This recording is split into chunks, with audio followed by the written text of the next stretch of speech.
Pasko yung mga ang dating daan, di ba? Ang bilis nating silang husgahan na, ay, walang Christmas light, ang dilim ng bahay.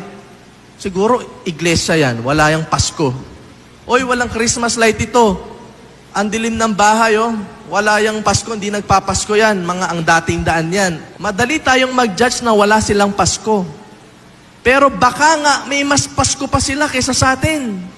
Kasi kahit madilim ang bahay nila, kahit wala silang Christmas light, merong pagmamahal at pagpapatawad sa loob ng kanilang tahanan. Amen? Kahit gaano kaliwanag ang buong bahay nyo, punong-puno ng Christmas lights, kung ang loob ng tahanan, puro pag-aaway, puro alitan, walang Pasko ang mangyayari sa inyo. Kahit gaano man karaming handa ang ihain mo sa lamesa mo sa December 25. Kahit gaano karaming lechon, kahit gaano karaming hamon, kahit gaano karaming regalo ang merong ka sa bahay nyo, wala kang Pasko kung wala kang pagpapatawad sa puso mo. Amen? Para ikaw mapatawad ng Diyos, magpapatawad ka rin.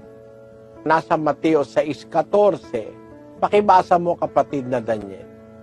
Sapagkat kung ipatawad ninyo sa mga tao ang kanilang mga kasalanan, ay patatawarin naman kayo ng inyong Ama sa kalangitan.